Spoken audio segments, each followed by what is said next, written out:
நாம் நல்லா இருக்கணும், நம்ம வாழ்க்கை நல்லா இருக்கணும், நம்ம தொழில் நல்லா இருக்கணும், ஏதோ சின்ன சின்ன உதவிகள் செய்யலாம் அப்படிங்கிற அமைப்பில் தான் எல்லோரும் சிந்தித்து இருக்கக்கூடிய வேலையில் ஒரு மனிதன் யோசிச்சான், ஏன் உலகம் பூரா அமைதி கொண்டாடுறதுக்கு ஏதோ ஐடியா இருக்கா அப்படின்னு கேட்டான். எப்போ தேவைக்கும் ஆசைக்கு நடுவில் இருக்க கேப் குறையுதோ அதுதான் மன அமைதியை குந்தகப்படுத்துது. இந்த கஷ்டத்தை கவலையா எடுத்துக்கிட்டோம்னா மன அமைதி குன்றி போயிடும். கஷ்டத்தை கவலையா எடுத்துக்கூடாது. அந்த கஷ்டத்தை எப்படி போக்குறது, தனி மனித அமைதி அப்படிங்கிற ஒரு அருமையான இலக்கணத்தை கற்பித்து கொடுத்தவர் நம்முடைய வேதாத்ரி மகரிஷி. நீ அங்க போய் படுத்துக்கிட்டு அங்க வலிக்குது இங்க வலிக்குது எனக்கு கையால் வரல அப்படின்னு கூட படுக்க வச்சுட்டீங்கன்னா அந்த பிள்ளைய பார்க்கறது ரொம்ப கஷ்டம். அதனால நீ கொடுக்கக்கூடிய வீட்டுக்கு கொடுக்கக்கூடிய மிகப்பெரிய பங்களிப்பு உன்னுடைய உடல் நலம் தான் அப்படின்னு. அதாவது உடல் நலத்தை பேணி பாதுகாக்க வேண்டும். செத்து எடுத்து வெளியே வச்சிருந்தீங்கன்னாலும் துடிக்கக்கூடிய ஒரே ஒரு உறுப்பு அப்படின்னா அது இருதயம். இந்த இதயத்துக்கு அவ்வளோ ரிமார்க்கபிள் கெப்பாசிட்டி.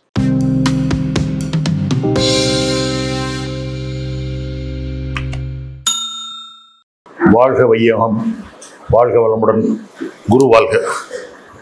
அன்பிற்குரியவர்களே, சிந்திப்பவர்களும் சிந்திப்பதற்கு தயாராக இருப்பவர்களும் இருக்கக்கூடிய இந்த அற்புதமான திருக்கூட்டத்திலே பேசக்கூடிய வாய்ப்பை கிடைத்ததை என்னுடைய வாழ்நாளின் பெருமையாக கருதுகிறேன்.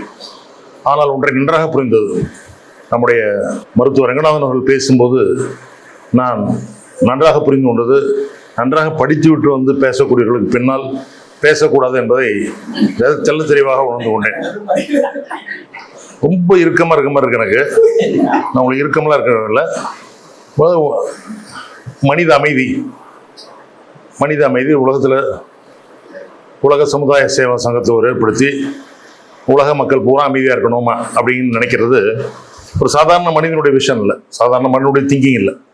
வழக்கமாக நம்ம என்ன பண்ணணும், நம்ம வீடு நம்ம குடும்பம் நல்லா இருக்கணும், நாம் நல்லா இருக்கணும், நம்ம வாழ்க்கை நல்லா இருக்கணும், நம்ம தொழில் நல்லா இருக்கணும், ஏதோ சின்ன சின்ன உதவிகள் செய்யலாம் அப்படிங்கிற அமைப்பில் தான் எல்லோரும் சிந்தித்து இருக்கக்கூடிய வேலையில் ஒரு மனிதன் யோசிச்சான், ஏன் உலகம் பூரா அமைதி கொண்டாடுறதுக்கு ஏதோ ஐடியா இருக்கா அப்படின்னு கேட்டான். 2024 நோபல் பிரைஸ் வாங்கியிருக்காரு ஒருத்தர். அவர் வந்து டெட்ராங்கியோ அப்படின்னு ஒருத்தர். அவர் என்ன பண்ணுறாரு, உலகத்தில் அது மாதிரி போர்க்காலத்தில் இருக்கக்கூடிய அடிபட்டவர்களுடைய உறுப்பு இல்லாதவங்களை மட்டும் தேர்ந்தெடுத்தார். அந்த மாதிரி போர் நடக்கும், அதில் உறுப்பு சில பேர் இழந்துருவாங்க, கண் இழந்துருவாங்க, கை இழந்துருவாங்க, கால் இழந்துருவாங்க.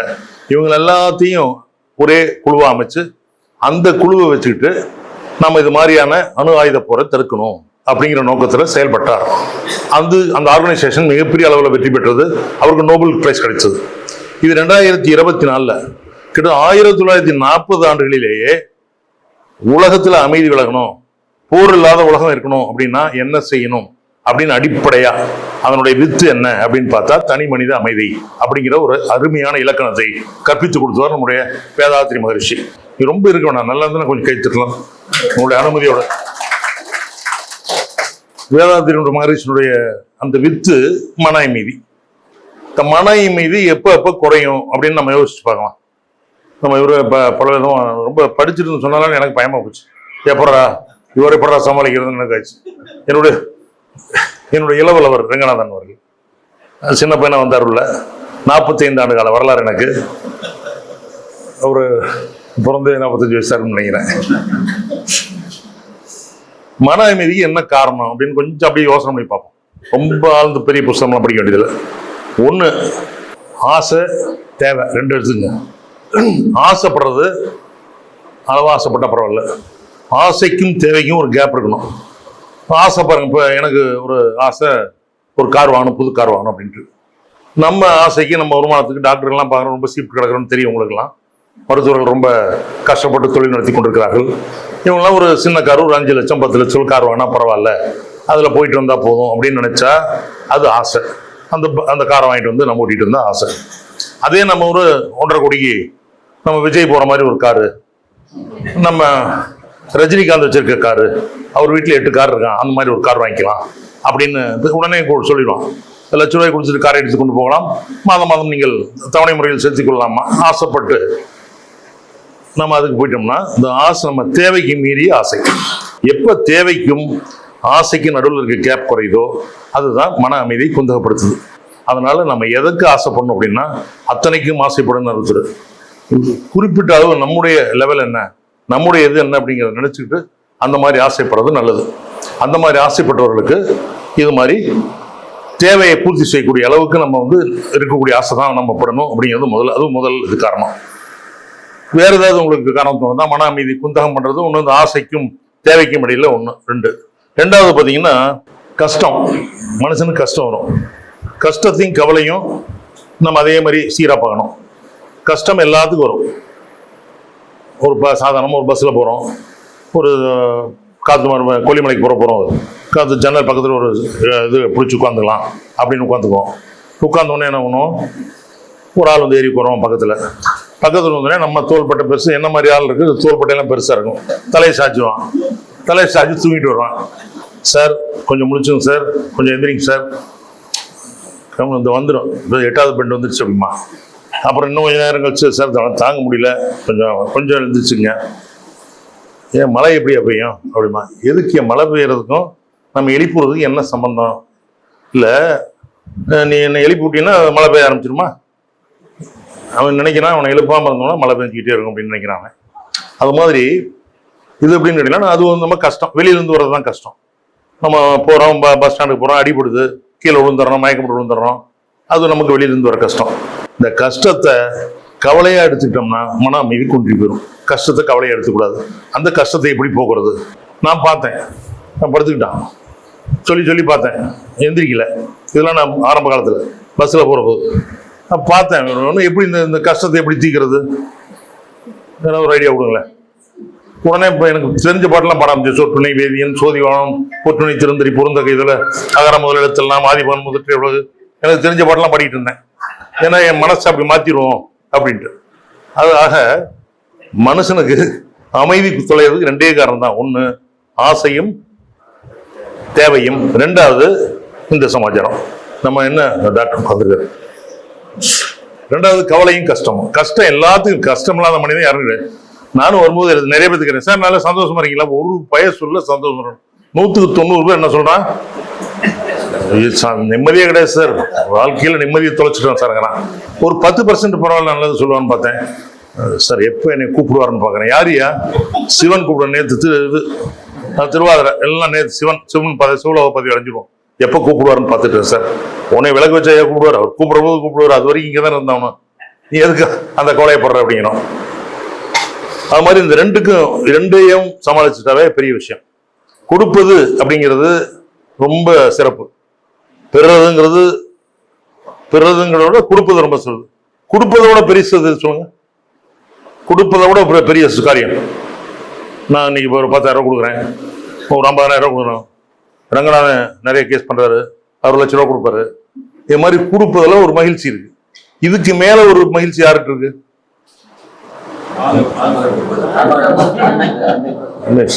விட்டு கொடுக்கிறது. கொடுப்பதில் மகிழ்ச்சி, விட்டு கொடுப்பதில் அதை விட மற்ற மகிழ்ச்சி.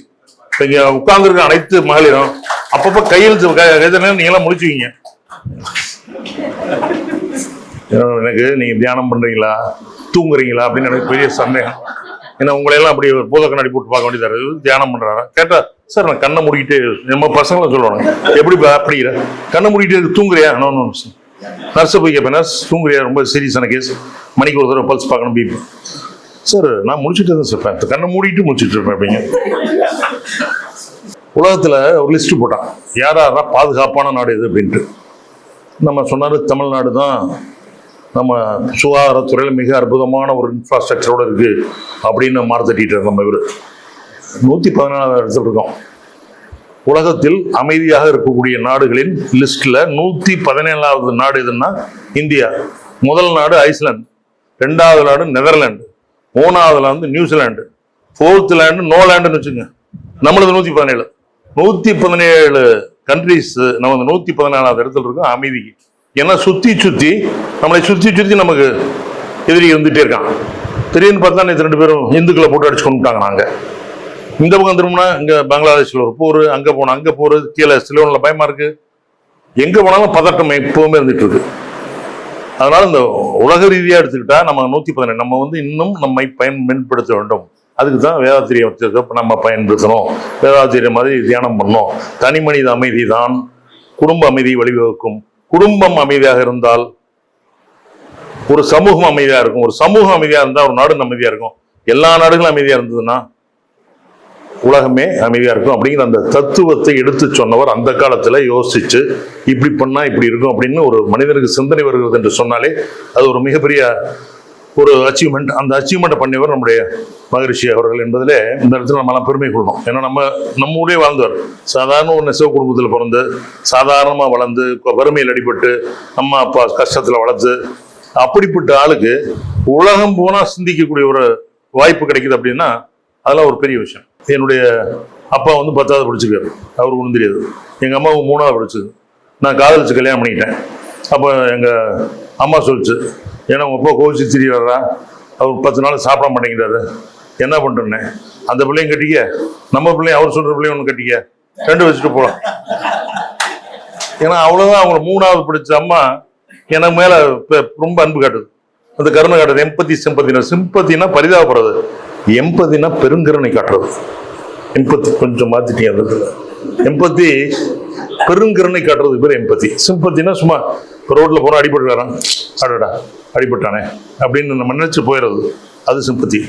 எம்பத்தினா அவனை பிடிச்சி கொண்டாந்து ஹாஸ்பிட்டல் கொண்டு விட்டு அவனுக்கு மருந்து கழுவி கூடவே இருந்து எல்லாம் பண்றதுக்கு பேரு எம்பத்தி.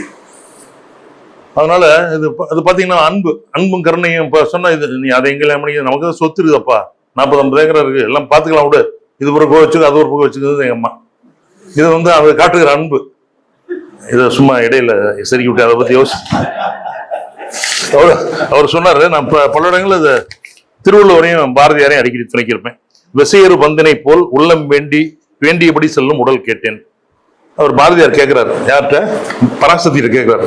பராசக்தி எனக்கு விசையொரு பந்தினை, ஒரு பந்து வேகம் அடிச்சோம்னா அது எப்படி ரிட்டர்ன் ஆகுதோ அது மாதிரியான பந்து என் உள்ளம் வேண்டியபடி செல்லும் உடல் கேட்டேன். அதுதான் உடல் நலம். இது வந்து இது பார்த்தீங்கன்னா அப்படியே 2 பேரும் சமகாலத்தில் சிந்திச்சாங்களோங்கிற மாதிரி ஐடியா வரும். விசையறு பந்தினை போல் உள்ளம் வேண்டியபடி செல்லும் உடல் கேட்டேன், நசையறு மனம் கேட்டேன். நசையறு மனம் கேட்டேன், ஆசை. நசைன்னா ஆசை, ஆசை இல்லாத மனம் கேட்டேன், இது மனநலம். அதுக்கடுத்து நித்தம் நவம் என சுடதரும் உயிர் கேட்டேன், இது உயிர் வளம். முதல்ல உடல் நலம், 2வது மனநலம், 3வது உயிர் நலம். தசையினை தீ சுடு, நெருப்பு வச்சு சுட்டாலும் சிவசக்தி படும் நல் அகங்கேட்டேன், இது ஞானம். ஆன்ம பலம். ஆன்ம பலம்னா சுட்டா கூட கடவுள் பேரை சுட்டு அப்படியே தாங்கிட்டு இருக்கிறது, அது பேர் ஆன்ம பலம்.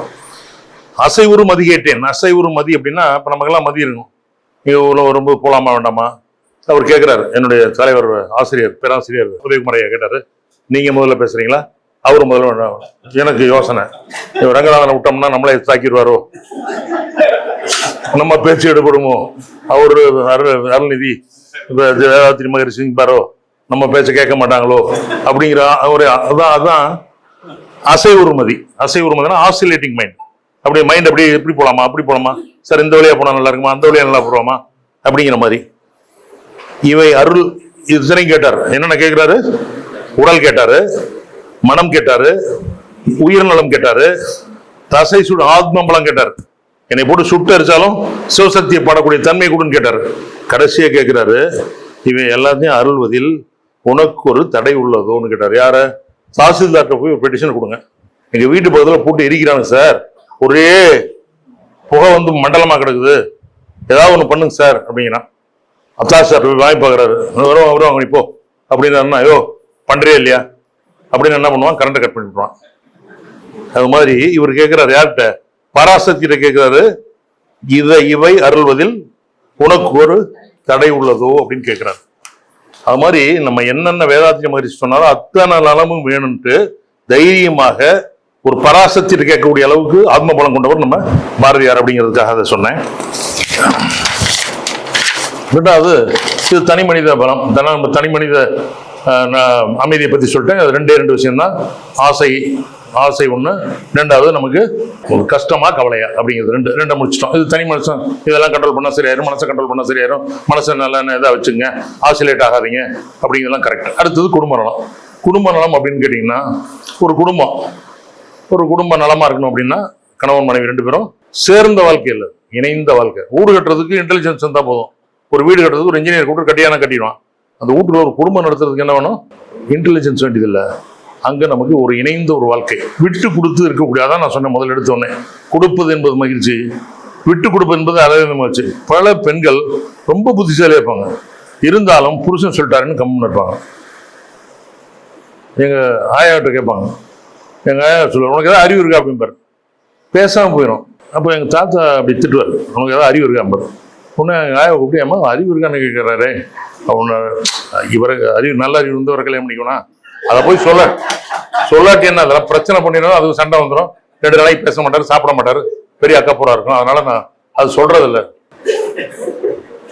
அப்படின்னது. என்ன சொன்ன, அறிவு இல்லையா? உங்க ஒப்பனுக்கு அறிவு இல்லை, உங்க அக்காளுக்கு அறிவு இல்லை, இத்தனை பேர்த்தையும் வச்சேன், உன் தங்கச்சிக்கெல்லாம் கல்யாணம் பண்றது கூட இருந்தேன், எனக்கு அறிவு இல்லைங்கிறியா அப்படின்னோம்னா பிரச்சனை வேற. ஒரு ஏரோட்ராம்ல நிறைய பேர் வச்சிருக்காங்க, ஒரு புருஷன் முன்னாடி போறாங்க. புருஷன் போய் நிற்கிறாரு முன்னாடி, போர்டிங் பாஸ் போய் வாங்கணும். அப்போ பக்கத்தில் பார்க்குறாரு, ஒரு ஃப்ரெண்டு வந்துட்டான், காலேஜில் படித்தவன், 35 வருஷம் முன்னாடி பள்ளிக்கூடத்து காலேஜில் படித்தவன் வந்துட்டான். வந்தோடனே வாப்பா நல்லா இருக்கேன் கேட்டாங்க. ஒன்று ஒய்ஃப்கிட்ட சொன்னாங்க, போய் உள்ளே போய் போர்டிங் பாஸ் வாங்கிட்டு வா, டிக்கெட் போட்டு அப்படிங்கிறாரு. சரி, அந்த பொண்ணு போனோடனே இது கொடுக்குது. 2 பேர் புருஷன் முன்னாடி 2 பேரும் டிக்கெட் கொடுக்கும்போது, மேடம் ரொம்ப லேட்டாக வந்துட்டீங்களே.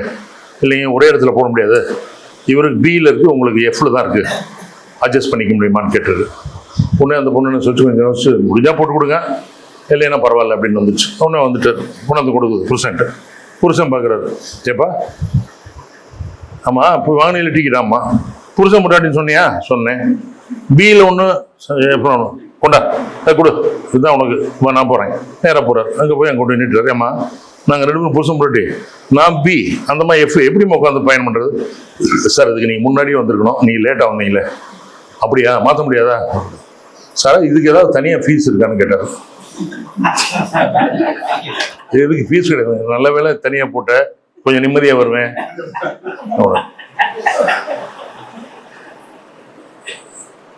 இணைந்த வாழ்க்கை வேற, சேர்ந்த வாழ்க்கை வேற.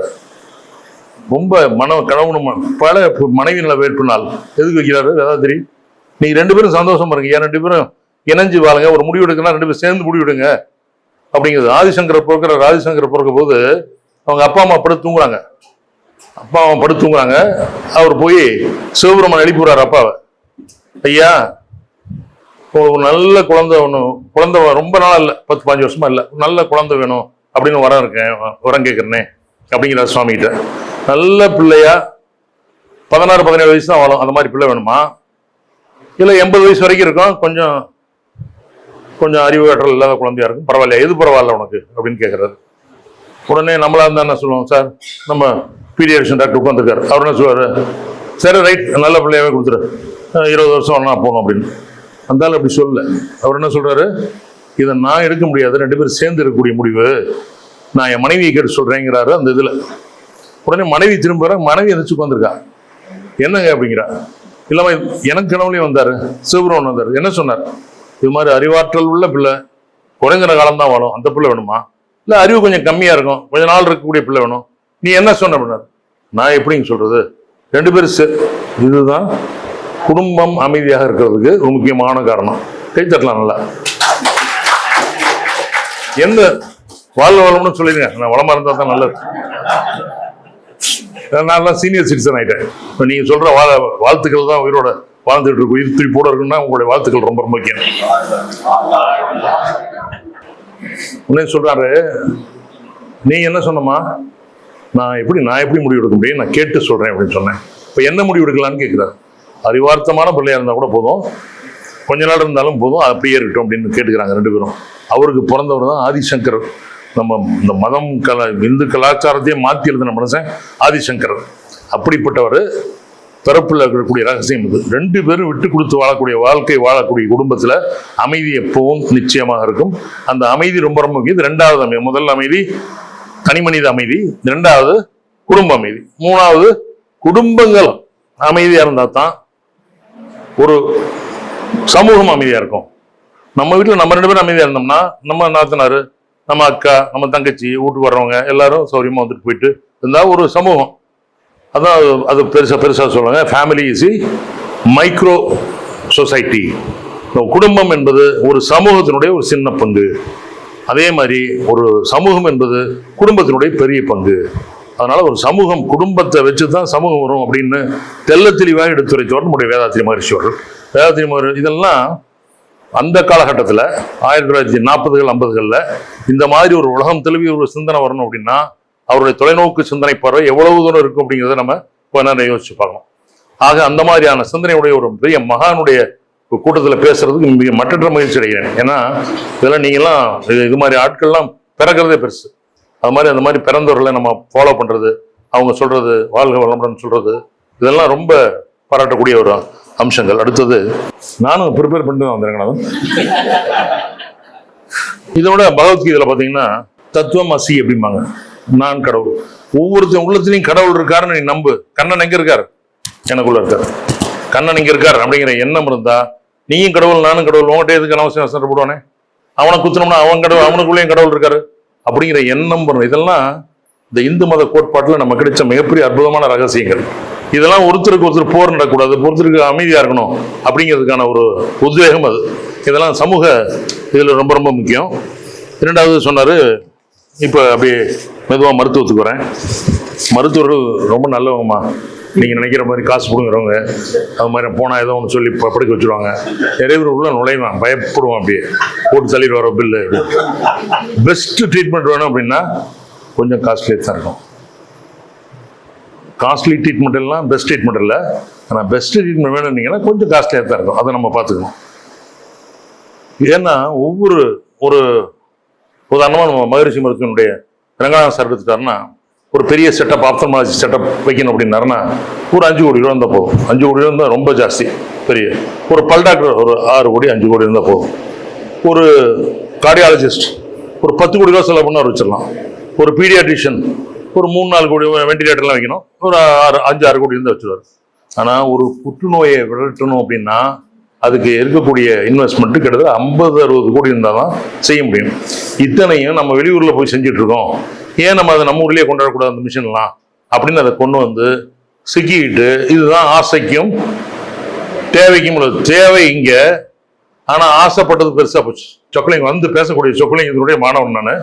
அவர் கீழே 2-3 வருஷம் வேலை செஞ்சுருந்தேன். நேரம் வந்துட்டார், மதியானம் திடீர்னு வந்துட்டார். சாப்பாடு ஏற்பாடு பண்ண முடியும்னு 12 மணிக்கு கேட்டார்.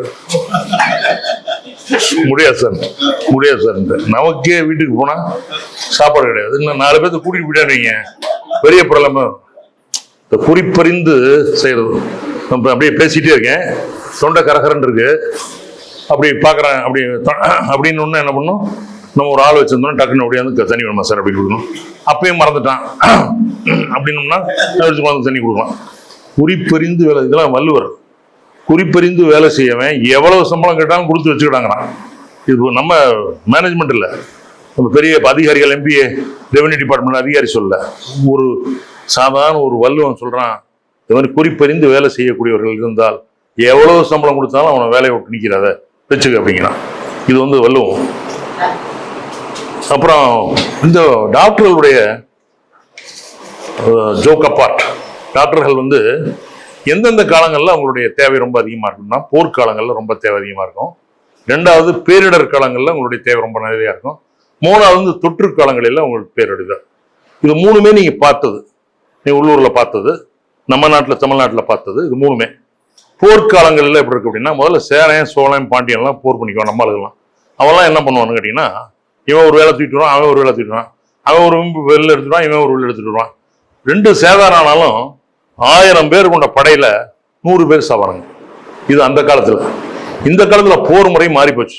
ஒரு குண்டு போட்டானா 10,000 பேர் செத்து போயிடும். இழப்புகள், உயிரிழப்புகள் ஜாஸ்தி ஆகுது இந்த காலத்துல. அந்த காலத்துல மாதிரி இல்லை இந்த காலம். அது மாதிரி இந்த குயிலி எல்லாம் கேள்விப்பட்டிருப்பீங்க. அது உள்ள வந்துட்டான். உள்ள என்ன நினைக்கிறான், அந்த குண்டு அவன் வச்சிருக்கிற படையெல்லாம் அழிச்சிட்டா, போர் படையெல்லாம் அழிச்சிட்டா நம்ம நாடு தப்பிச்சுக்கும் அப்படின்ட்டு தானே அது மேலெல்லாம் நெய், கோயிலில் இருக்க நெய், தீபத்தில் இருக்க நெய்யெல்லாம் பூசிக்கிட்டு நெருப்பு வச்சுட்டு உள்ள பூச்சிடும் அந்த ஆயுத கடங்கெல்லாம் சுக்குநூறு அரைச்சு போயிடும், தோத்து போயிடுவாங்க அவங்க எதிரி. அது மாதிரி போர் யுத்தியில ரொம்ப மாறுதல். முதல்ல எல்லாம் போர் எப்படி நடக்கும், இப்போ வர வர வர போர் அதிகமாயிடுச்சு. பல்வேறு விஞ்ஞான உபகரணங்கள்லாம் கண்டுபிடிச்சது அப்படின்னா போர்ல தான் கண்டுபிடிச்சான். இப்போ ரொபாட்டிக்னு ஒரு ஆப்ரேஷன் பண்றோம். ரொபாட்டிக்னா இங்க உட்காந்துக்கிட்டு அங்க ஆப்ரேஷன், அங்க பேஷண்ட் அங்க படுத்திருப்பான், இவர் இங்க உட்காந்துருப்பாரு, இங்க இவர் சொல்ல அது அங்க வேலை செய்யும். அது பேர் ரொபாட்டிக். இது எப்ப கண்டுபிடிச்சான்னு கேட்டீங்கன்னா வார்ஃபேரில் எக்கச்சக்கமான கேஷுவாலிட்டி எல்லாம் கிடக்குறாங்க அங்கேயும் இங்கேயும். அதை ட்ரையாச்சு அப்படிமா 3ஆ பிரிச்சுக்குவோம். இவனை என்ன பண்ணாலும் அவனை தேராதவனும் தனியாக சொல்லிடுவோம். இவனை ஏதாவது வைத்தியம் பண்ணால் சரியாக போயிடுவோம்னா நடுவில் வச்சிருவோம். அந்த பக்கம் சின்ன புண்ணு அப்புறம் பார்த்துக்கலாம் அப்படிங்கிறது தள்ளி வச்சு 3ஆ பிரிச்சுக்குவாங்க. அது ட்ரையாச்சுன்னு பேர் அதுக்கு பேர். அதில் முதல்ல பார்த்தீங்கன்னா அந்த சூச்சர்லாம் போடணும். இங்கேருந்து எந்த டாக்டரும் அங்கே உள்ளே போக மாட்டார். ஏன்னா அங்கே குண்டு டப்புன்னு போட்டுட்டு இருப்பான், பயப்படுவான். அதனால இப்போ டாக்டர்லாம் இங்கே வந்துட்டு பண்ணுறாம்மா. அதே மாதிரி போர் கப்பல் போயிட்டு இருக்கோம். அதில் அங்கே எதிரி நாட்டு கப்பல் நடுவில் ஐஸ்பர்க் இருக்கா அப்படிலாம் பார்க்க முடியாது. அங்கே கண்டுபிடிச்சா அல்ட்ராசவுண்ட். இப்போ கிளினிக் போகிறோம், ஆனால் பெண்ணான்னு கண்டுபிடிக்க முடியுமா அப்படின்னு என்கிட்ட ஃபோன் பண்ணுறாரு ஒருத்தர். சார் முதல் 3 பொண்ணா போகுது சார், 4வது குழந்தை, அது எவ்வளோ செலவானாலும் பரவாயில்ல சார். நீங்கள் தான் ஏன் ஓட்டுக்கு பணம் கொடுக்குறீங்க? நீங்கள் பணம் கொடுன்னா டாக்டர் தப்பு நம்ம என்ன பண்ணுவோம்? வீட்டுக்கு 100 ரூபா கொடுக்குறேன் எனக்கு போடு அப்படிங்கிற மாதிரி தான் இது. எப்படியாவது எப்பா பணம் கொடுத்துட்டு போடுவேன், என்னை பிடிச்சி உள்ள வச்சிருவான். அவன் அந்த அல்ட்ராசவுண்டை கண்டுபிடிச்சது போர்க்காலத்துல தான். இது மாதிரி போர்க்காலங்கள்ல தான் மருத்துவருடைய உண்மையான முகம் தெரிஞ்சது. இந்த மருத்துவர்களும் அந்த நைட்டிங்கேலும் அந்த அழுக்கு, அந்த பிரதேசத்தில் இருக்கக்கூடிய அழுக்கு, மண், அந்த குண்டினுடைய பொடி, இதெல்லாம் நல்லா கழுவுனாவே அவங்களுடைய சக்சஸ் ரேட் அதிகமாக இருக்குன்னு கண்டுபிடிச்சதே எல்லாம் போர்க்காலம் தான். இந்த போர்க்காலத்தில் இருக்கக்கூடிய மருத்துவருடைய பங்கு மிகப்பெரிய பங்கு.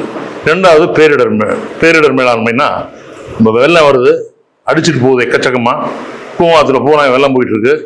எல்லா இடத்துலையும் வீடுகள்லாம் வெள்ளம், எல்லா இடத்துலையும் வெள்ளம் வந்து என்ன ஆகுது? வருஷம் நடக்குது. நம்ம வருஷம் பார்ப்போம், மெட்ராஸில் பார்ப்போம். இங்கே நம்ம ஊரில் அவ்வளோ வரதில்லை. நம்ம ஊரில் நாமக்கலுக்கு எது வரதே இல்லை. அருவி திருக்கோயில் 2 திருக்கோயில் ஏற்பாடு பண்ணி மழை நிறைய வரும்னு நினைக்கிறேன்.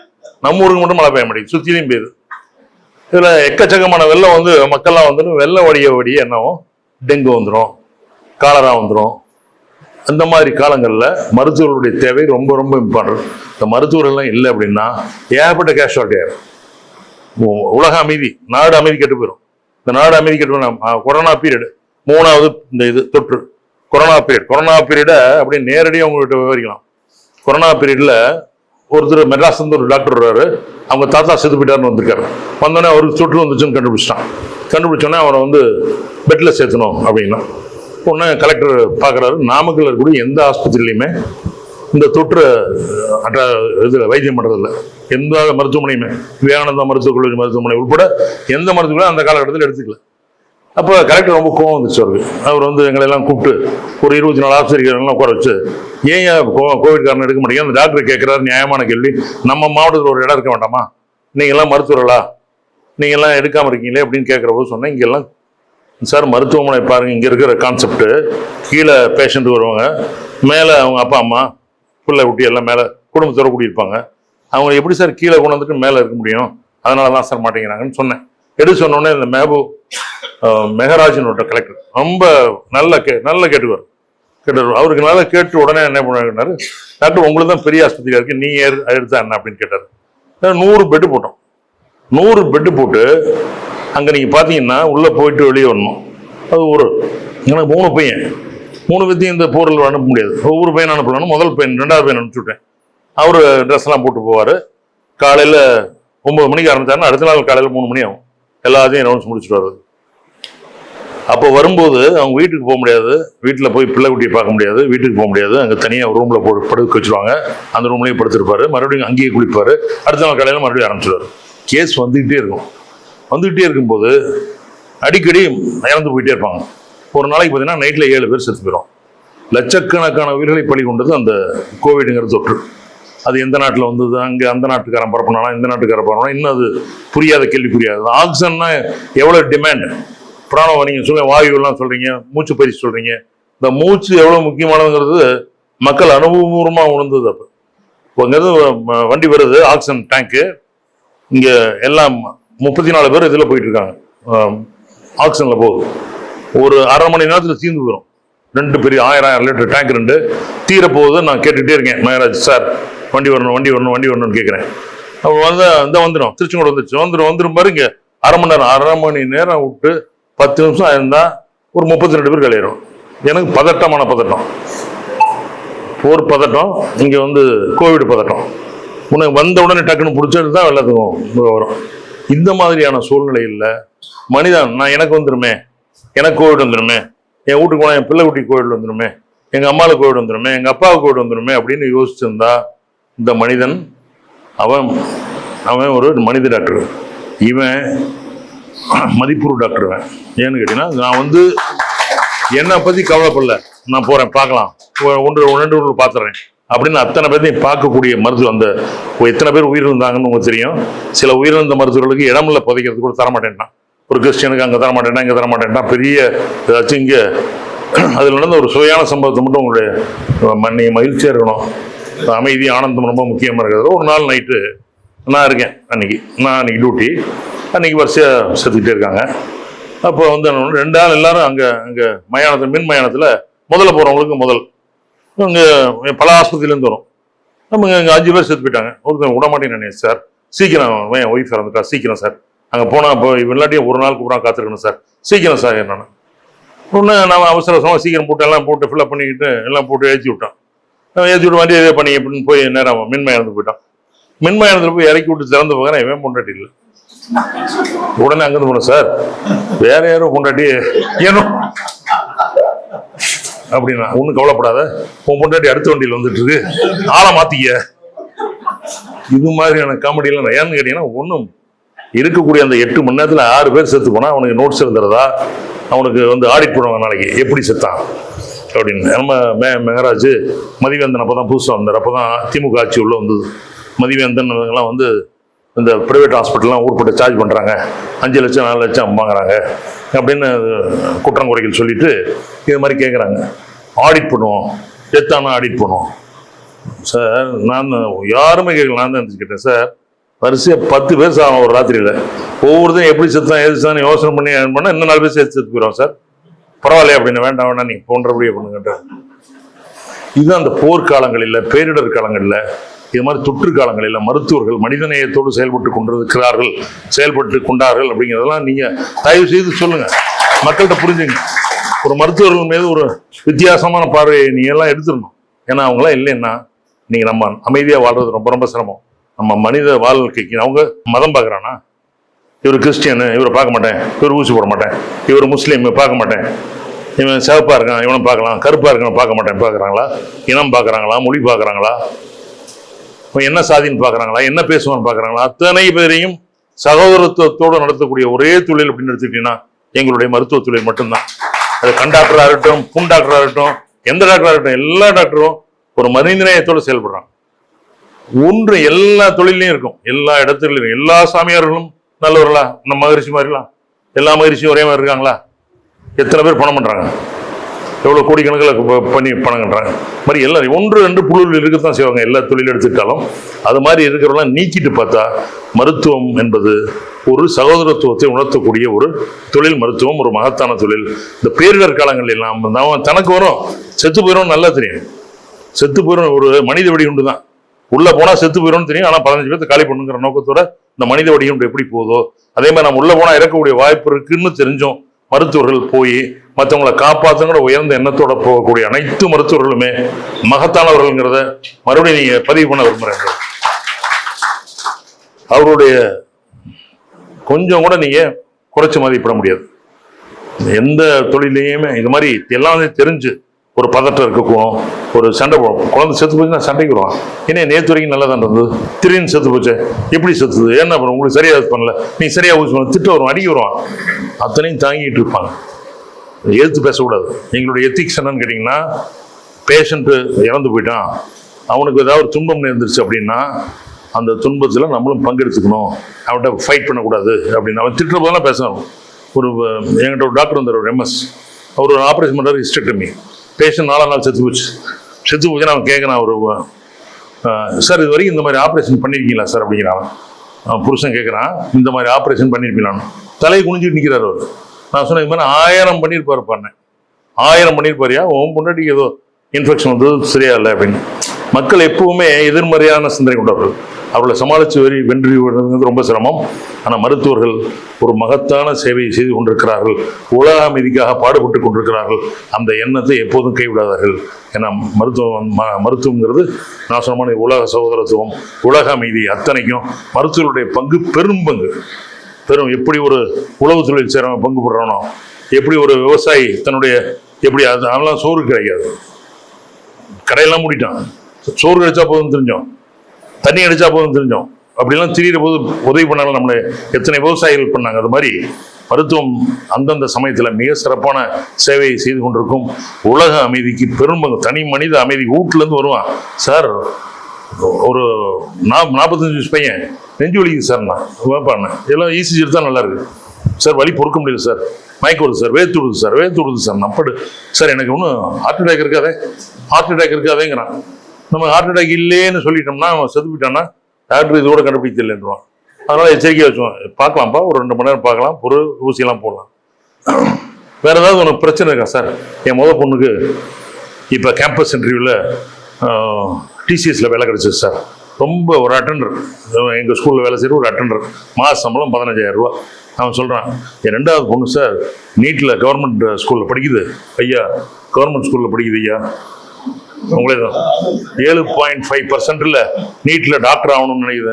இந்த காலகட்டத்தையும் டாக்டர் ஆகணும்னு நினைக்கிற ஒரு பிள்ளை, பரவாயில்ல பார்க்கட்டும்பா, ஒன்றும் கவலைப்படாத, இதெல்லாம் எனக்கு போட்டு ஸ்ட்ரெஸ்ஸாக இருக்குது சார், மனக்குழப்பமாக இருக்குது சார், அதனால் நான் உயிரோடு இருப்பேனா சார், எனக்கு ஹார்ட் அட்டாக் இல்லையா சார், மறுபடியும் கேட்குறானே ஹார்ட் அட்டாக். ஒரு 3 மணி நேரம் பண்ணி அந்த டாப் டை டெஸ்ட், அந்த டெஸ்ட், இந்த டெஸ்ட்லாம் பண்ணி அப்புறம் இல்லைன்னு சொன்னான். திருப்தி. அந்த அவனுக்கு நல்லது ஒன்று, பொண்டாட்டி, 2 பிள்ளைங்க, ஒரு குடும்பத்தில் அவனுக்கு அமைதியாச்சு, நல்லா இருக்கேன் ஒன்று. அவன் சொன்னவனே அவன் குடும்பத்தில் அமைதியாச்சு. சார் ஒன்றும் இல்லைங்களா சார், வீட்டுக்கு போகலாமா சார்? போகலாம்ப்பா, ஒன்றும் பயப்படாது சார், மணி 2வது, வீட்டுக்கு போய் மறுபடியும் வர மாட்டேங்க, நல்லா இருக்கு, ஹார்ட்டில் ஒரு பிரச்சனையும் இல்லை. இதுதான் ஒரு மனிதனுடைய பங்கு, ஒரு மருத்துவனுடைய மகத்தான பங்குன்னா இதுதான். குடும்பத்தை ஆற்றுப்படுத்துகிறோம், அந்த பேஷண்ட்டை ஆற்றுப்படுத்துகிறோம், அந்த குடும்பத்தை ஆற்றுப்படனா அந்த ஊரில் இருக்கவனே இப்போ நல்ல பையன், இப்போ எல்லாரும் சொல்கிறான் அந்த பையனை ரொம்ப நல்ல பையன், அருமையான பையன், நல்லா வேலை செய்யக்கூடிய பையன். இது மாதிரி ஆற்றுப்படுத்தக்கூடிய ஒரு அருகிலிருந்து ஆற்றுப்படுத்துவதற்காகவே அறிவிக்கப்பட்ட மருத்துவர்கள் அப்படிங்கிறது எங்களுடைய குலம், எங்களுடைய இனம். அதனால் இந்த மருத்துவத்தை உயர்ந்த தொழிலாக நாங்கள் நினைக்கிறோம். இதை ஒரு எப்படி நீங்களாம் தவம் இருக்கிறீங்களோ அந்த தவம் மாதிரி தான் எங்களுடைய மருத்துவம். பிரிதின் நோய், அறிவிலிருந்து என்ன பிரயோஜனம்? அறிவினால் ஆகுவதுண்டோன்னு திருவள்ளுவர் சொல்வார். அறிவினால் ஆகுவதுண்டோ, பிரிதின் நோய் போல் தன் நோய் போல் போற்றா கடைன். அடுத்தவனுடைய துன்பத்தை தன்னுடைய துன்பத்தாக எவன் நினைக்கிறானோ அவன் மட்டுமே அறிவுடையவன் அப்படிங்கிறாரு வள்ளுவர். ஆக மக்களுக்காக மருத்துவ சேவை புரியக்கூடிய அத்தனை மருத்துவர்களும் மகத்தான மருத்துவர்கள். உலக அமைதிக்கு அவர்கள் ஆற்றுகின்ற பங்கு பெரும் பங்கு. ஆயுதமில்லாத போர் வீரர்கள், எல்லையில்லா சேவகர்கள். எங்களுக்கு எல்லை கிடையாது, நோ பவுண்டரி ஃபார் அஸ். இப்போ பார்த்தீங்கன்னா எங்களுக்கு பங்களாதேஷ்லேருந்து வர்றான், மியான்மர்லேருந்து வர்றான், வெஸ்ட் பெங்கால்லேருந்து வர்றான், நேற்று கல்கட்டாலேருந்து பேனர்ஜின்னு ஒருத்தன் தான், இப்போ கல்கட்டாலேருந்து ஒருத்தன் வைத்தியத்துக்கு. எங்களுக்கு எல்லை கிடையாது, எல்லாமே கைசா ஹைமே, ஹிந்தி தெரிஞ்சு 4 வாரம் தெரியும், காசி ஹை, கைசா ஹை, புகார் ஹைன்னு. அதுதான் ஹிந்தி டீச்சர் இருந்தால் மன்னிச்சுங்க, எனக்கு தெரிஞ்ச ஒரு 5-6 கேள்வி கேட்டது. அது மாதிரி எல்லை இல்லாத சேவர்கள் மருத்துவர்கள், ஆயுதம் இல்லாத வீரர்கள் மருத்துவர்கள், உயிர் காக்கக்கூடிய அமைதிப்படை மருத்துவர்கள். அது மாதிரி இந்த இடர்காலங்களில் தான் எங்களுடைய சேவை உங்களுக்கு புரியும். மற்ற நேரத்தில் எல்லாம் வழக்கமாக சொல்றதுதான், இது வழக்கமாக கொள்ளையடிக்கிறாங்கடா, 3 லட்சம் 8 லட்சம். இதயம் இருக்கு பார்த்தீங்களா, இந்த இதயம் இருக்கு, நம்ம ஏதாவது யோசனை, இதயம் பிறந்த உடனே ஐயா பீடியாட்ரிஷியன் சொல்லுவார் 15-20 நாள்லேயே துடிக்க ஆரம்பிச்சிடும், அப்படியே துடிச்சுட்டே இருக்கும் நான் ஸ்டாப்பு. செத்து போய் அவன் பொண்டாட்டி கேட்குறான், காதலி கேட்குறான், உங்கள் அம்மாவுடைய இதயத்தை கொண்டாடணும், எடுத்துட்டு ஓடுறான், இதயத்தை தூக்கிட்டு தற்காட்டிட்டு விழுந்து நான் நல்லா டெய்லி பார்த்துறாங்குது, அந்த இதயம் துடிக்குது. அப்போ செத்து எடுத்து வெளியே வச்சிருந்தீங்கன்னாலும் துடிக்கக்கூடிய ஒரே ஒரு உறுப்பு அப்படின்னா அது இருதயம். இந்த இதயத்துக்கு அவ்வளோ ரிமார்க்கபிள் கெப்பாசிட்டி. ஏன்னா எந்த மிஷின் வச்சு பாருங்க, அவ்வளோ மிஷின் அவ்வளோ உற்பத்தி பண்ண முடியாது. உயிர் ஆரம்பத்திலிருந்து நம்மகிட்ட இருக்கு, கண்டினியூஸாக வேலை பார்த்துட்டு இருக்கு. அந்த கண்டினியூஸாக வேலை பார்க்குற போது அந்த கடைசி நேரத்தில் எடுத்து வெளியே வச்சா கூட துடிச்சிட்டு இருக்கோம். அந்த ஆர்கன், இந்த இதயம் அப்படிப்பட்ட ஒரு இதயம். அந்த இதயத்தை நம்ம எப்படி பாதுகாக்கிறோம்? ஒரு டிவி வாங்குறோம், ஒரு ரிமோட் வாங்குறோம், ரிமோட்டுக்கு கேவலம் 100 ரூபா, அதுக்கு ஒரு கவர் போடுவோம், அதுக்கு மேலே ஒரு ஜிப்பு கவர் போட்டுக்குவோம், அது கெட்டு போயிடுமான்ட்டு. ஆனால் நம்ம இதயத்துக்கு ஏதாவது பண்ணுறோமான்னா அது கிடையாது. ஏன்னு கேட்டிங்கன்னா வேகமாக அறிவுத்திருக்கோம், இல்லை டப்பட்டப்பட்டப்பன்னு ஏறுறோம், எப்போவுமே நல்லா ஏறுவோம். இப்போ வந்தோடனே மூச்சு கெஸ்ன்னு வாங்கிச்சு அப்படின்னா இருதயம் சொல்லணும் டப் டப் டப் டே, மெதுவாக போ, என்னால் முடியல, இதயம் சொல்லணும், கேட்போமா, நிறுத்திட்டு மறுபடியும் விடுவோம் மேலே. இதயத்தை நம்ம கவனிக்கிறது இல்லை. அது மாதிரி தனி மனித அமைதிக்கு முக்கியமான குந்தம் நாம் நம்ம உடம்பை, நம்முடைய வெல்த்தை கவனிக்கிறதில்ல. ஒரு பெரியவருக்கும் சொல்லுவேன், அடிக்கடி வயசானவங்க தான் சொல்லுவேன், சார் நம்ம உங்கள் குடும்பத்துக்கு என்ன சார் பெரிய பொக்கிஷன் கொடுத்துருக்கீங்க, என்ன பொக்கிஷன் நீங்கள் உங்கள் குடும்பத்துக்கு வச்சுருக்கீங்க? என் பொண்ணுக்கு ஒரு வீடு வாங்கி கொடுத்துறேன், என் பொண்ணுக்கு ஒரு 7 ஏக்கரா நிலம், ஒரு 500 தென்னை மரம், 300 புளிய மரம்லாம் வச்சுரு.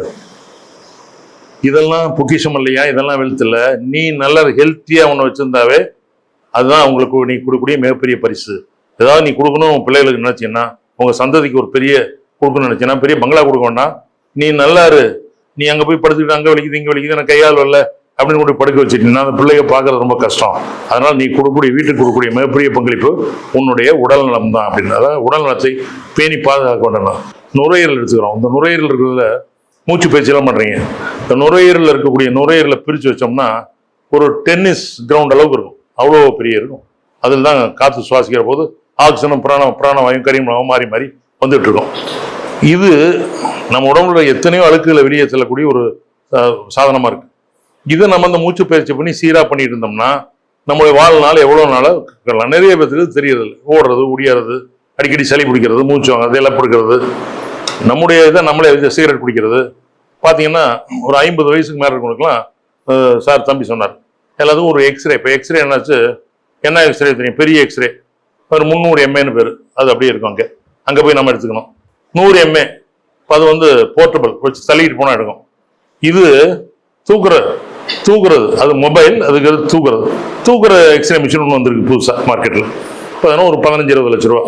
அந்த எக்ஸ்ரே கொண்டு வந்து வாழ்வு மண்டபத்தில் இருக்கக்கூடிய 50 வயதுக்கு மேற்பட்டவர்களுக்கெல்லாம் நாங்கள் எக்ஸ்ரே ஸ்க்ரீனிங் பண்ணுறோம் அப்படின்னா இங்கே வச்சுக்கிட்டோம், இங்கேருந்து எடுக்கலாம். இந்த அணுசக்தி ஏஆர்பி இது பர்மிஷன் வாங்கணுங்கிற அவசியம் இல்லை, கதிர்வீச்சு ரொம்ப கம்மியாக. அது உள்ள வரவனையெல்லாம் கூப்பிட்டு எல்லாத்தையும் எக்ஸ்ரே எடுப்போம். இந்த எக்ஸ்ரே எடுத்தோடனே அப்படியே ஆர்டிஃபிஷியல் இன்டெலிஜென்ஸுக்கு போகும். அந்த எக்ஸ்ரே எடுத்த உடனே கம்ப்யூட்டர் மூலமாக அது ஆர்டிஃபிஷியல் இன்டெலிஜென்ஸ்னு ஒன்று இருக்குது, அதுக்கு போயிடும். அங்கே போன உடனே அது கண்டு பார்க்கும், இவனுக்கு ஒரு கட்டி இருக்குது. 100 எக்ஸ்ரே எடுத்தோம். போலீஸ் ஸ்டேஷனுக்கு போனோம். போலீஸில் இருக்கக்கூடிய அனைத்து 50 வயதுக்கு மேலே இருக்க அத்தனை போலீஸ்காரங்களுக்கு எடுத்தோம். அதில் 97 பேருக்கு எடுத்தால் 4 பேர்த்துக்கு இது கட்டியிருக்குன்னு வந்துருக்கு. 4 பேர்த்துக்கு காயின் பண்ணிடுவோம். அது முற்றிலும் இலவசம், ஒன்றுமே காசு கிடையாது. இங்கேருந்து தூக்கிட்டு போகணும், அங்கே போய் நிற்கணும், வரிசையாக எடுக்கணும். 100 எக்ஸ்ரே எடுக்கும் ஒரு நாளைக்கு, அவ்வளோதான். அப்புறம் கொண்டு வந்து பேட்டரி தீர்ந்து வரும், பேட்டரி ரீசார்ஜ் பண்ணி அடுத்த நாள் எடுக்கணும். இந்த மாதிரியெல்லாம் முன்னாடி கண்டுபிடிச்சு அதுக்கு வைத்தியம் பண்ணால் இவனை நீண்ட நாள் வாழ வைக்கலாம், இந்த குடும்பம் அமைதியாக இருக்கும் அப்படிங்கிற அடிப்படையான எண்ணத்தை நீங்கள் புரிஞ்சுக்கணும். நிறைய பேர் பண்ணுறாங்க. ஐயா வெங்கடசாமி அவர் லெவலுக்கு பண்ணுறாரு, ஒரு ரங்கநாதன் அவர் லெவலுக்கு பண்ணிட்டு இருக்காரு. ஒவ்வொருத்தரும் அவர் மாதிரி. எப்போ ஒருத்தரும் சமுதாயம் பள்ளிக்கூடத்துக்கு போவேன் 10வது படிக்கிற பசங்களுக்கு, சார் ஸ்கூலுக்கு போய் என்னப்பா பண்ண போற, என்ன விரும்புற, என்ன பண்ண போற, உன் பையனை கேட்பேன், நீ என்ன படிக்க போற, சார் என்ன படிக்க, நீ என்னவாக விரும்புகிறாய் அப்படின்னு கேட்பேன். உடனே சொல்லுவான், சார் முதல்ல டாக்டர்மா, மக்களே ரொம்ப மகிழ்ச்சியா இருங்க. இப்போ எவனுமே டாக்டர் சொல்றதில்ல. ஐஏஎஸ் ஆகணும் சார், ஐபிஎஸ் ஆகணும் சார், நியூக்ளியர் இன்ஜினியர் ஆகணும் சார், பெரிய ஸ்பேஸ் இன்ஜினியர் ஆகணும் சார், இப்படிதான் சொல்றான். கடைசியாக தான் டாக்டர். ஏஐல இருக்கணும் சார், கம்ப்யூட்டர் சயின்ஸ் படிக்கணும் சார், கம்ப்யூட்டர் சயின்ஸில் பெரிய ஆளாக வரணும் சார் அப்படிமா. எப்பா இது உன்னுடைய இலக்கு, நோக்கம் வேற இருக்கணும். இலக்குங்கிறது இதெல்லாம். டாக்டர் ஆகணும்னா நீ இப்போ முதலையாவது பசங்க சொல்லணுங்க, இந்த டாக்டருக்கு வந்துட்டு முதல் மாணவர் டாக்டருக்கு தேர்ந்தெடுக்கப்பட்டாருன்னா அவன் கூடுவான். என்ன பண்ணி, நான் எங்கள் ரூட் பகுதியில் இருக்கக்கூடிய மக்களுக்கு இலவசமாக வைத்தியம் பண்ணுவேன், அவங்களுக்கு ஹார்ட்லாம் நான் பார்த்துக்குவேன் அப்படின்னு. ஹார்ட் கார்டியாலஜிஸ்ட் அவனுடைய விருப்பம், நான் அவங்களெல்லாம் பார்த்துக்குவேம்மா. அந்த பையன் வருவான்னு நினைக்கிறீங்க? ஏன்னு கேட்டீங்கன்னா நம்முடைய இலக்கு வேற, நோக்கம் வேற. இலக்கு டாக்டர் ஆகணும்னா, நோக்கம் மக்களுக்கு சேவை புரியுங்க, மகத்தான நோக்கம் இருக்கணும். நானும் டாக்டர் ஆகிட்டேன், நான் என் குடும்பத்தை நல்லா வச்சுருக்கேன், நான் நல்ல கார் வாங்கிட்டேன், என் வீட்டில் பிள்ளை பட்டிலாம் நல்லா இருக்குது, என் பையனை படிக்க வச்சுட்ருக்கேன். இதுக்கு மேலே நான் என்ன பண்ணேன், நாட்டுக்கு மக்களுக்கு என்ன பண்ணேன், இந்த ஊரில் இருக்க மக்களுக்கு நான் என்ன பண்ணேன் அப்படிங்கிற ஒரு எண்ணம் இருந்தால்தான் வெற்றி தேடாமே வந்துடும். ஒரு வாழ்க்கையில் முன்னுக்கு வரணும் அப்படின்னா, வெற்றி வரணும் அப்படின்னா நம்முடைய நோக்கம் எப்பவுமே நம்முடைய இலக்கை தாண்டி நோக்கம், சமூகத்தினுடைய நோக்கம், சமுதாயத்தின் மேல ஒரு பார்வை, சமுதாயத்தின் மேல ஒரு அக்கறை இருக்கக்கூடிய எண்ணம் இருந்தால் வெற்றி நிச்சயம். ஒன்றுமே நோ ப்ராப்ளம் சார். எந்த விஷயத்தை எடுத்தீங்கன்னாலும் சரி, நான் அனுபவபூர்வமாக பார்த்தேன். ஏன்னு கேட்டீங்கன்னா அனுபவம் மிகப்பெரிய வாழ்க்கை தத்துவத்தை கொடுத்துருக்கு. பல விஷயங்கள் அனுபவத்தினால கிடைச்சிடுது. நான் 4ஆம் காலத்தில் என்னால் பயன்பட்ட மருத்துவர்கள் அத்தனை பேரும் திருப்பி 3 தடவை 4 தடவை திருப்பி பண்ணணும்னு நினைக்கிறேன். எனக்கு நம்ம பெத்த பிள்ளை பண்ணுமாங்கிற சந்தேகம். பெற்ற பிள்ளைக்கு நம்ம இருந்தபோது ஒரு கார் வாங்கி கொடுத்தோம், ஒரு 4 கார் வாங்கி கொடுத்துருப்போம். அப்போ ஏன்னா நாம் உதவி பண்ண அத்தனை மனிதர்களும் நமக்கு திருப்பி தருவதற்கு தயாராக இருக்கக்கூடிய மனித இனம், மனித குலத்தை கொண்டது. எல்லாருமே ஏமாத்துறோம் கிடையாது. 95 பேர் நல்லவர்கள் நம்ம சுற்றி. இதான் துரியோதனை போய் உள்ள போய் சுற்றிட்டு வாப்பா, யாராவது கெட்டவர்கள் இருந்தால் வந்து சொல்லு அப்படி. இங்கே இந்த பக்கம் தர்மர் அனுப்புறாரு, இப்படியே போ, அப்படியே பார்த்துட்டு வா, எவனாவது நல்லா இருந்தால் எவனாவது சொல்லு.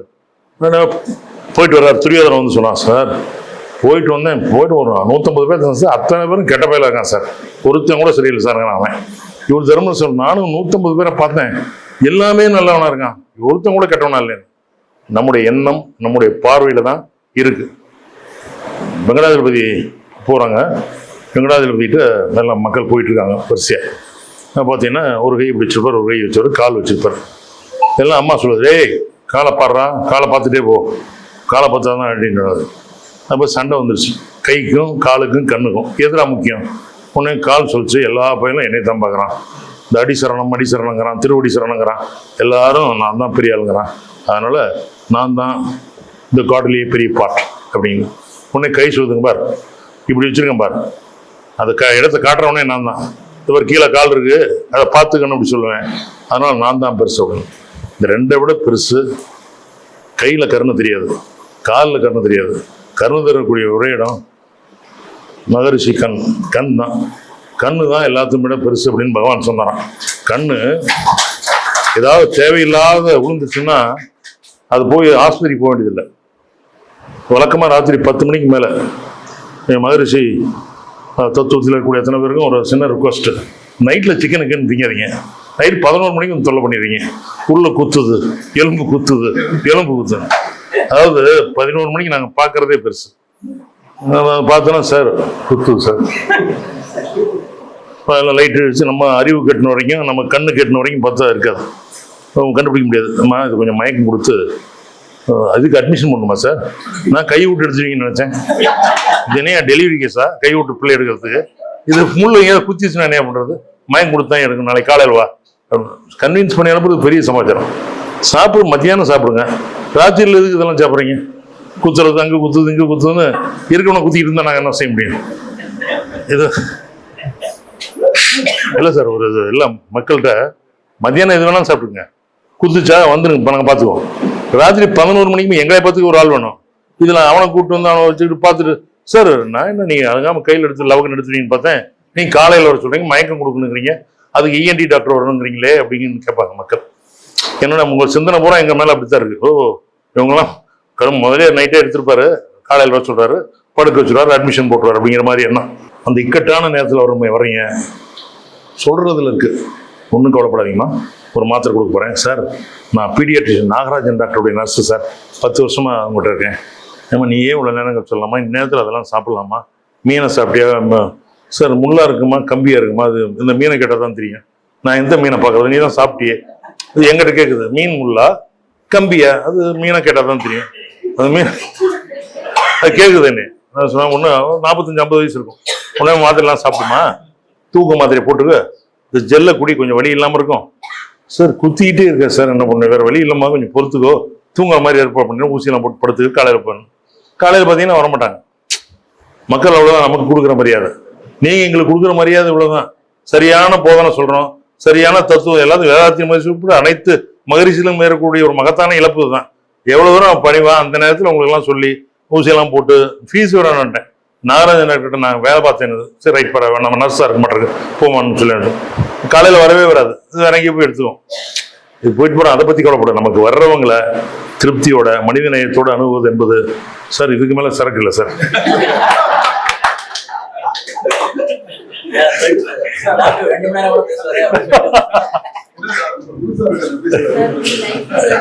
ஆக இந்த கூட்டத்திற்கு நீங்க எல்லாரும் மாலனை தியானம் பண்ணவங்க, அருள்நிதி பேராசிரியர்கள், உங்களுடைய மத்தியில பேசக்கூடிய ஒரு அருமையான வாய்ப்பை கொடுத்தமைக்கு உங்கள் அனைவருக்கும் என்னுடைய இதயம் கலந்த நன்றியை தெரிவிக்கணும்.